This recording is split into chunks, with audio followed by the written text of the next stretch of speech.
Hi, today I'm going to show you how to update Capcut. So, in order to do this, first of all, open your Capcut application. After opening your application, you will see your project.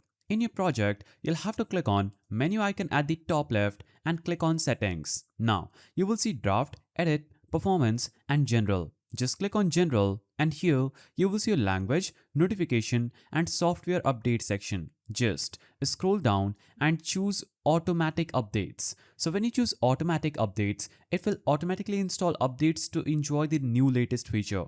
So you won't need to update it manually. Now if you choose get notified about updates, you will get a notification of new updates and choose whether to update or not. So just choose automatic updates and you would have successfully updated CapCut on PC.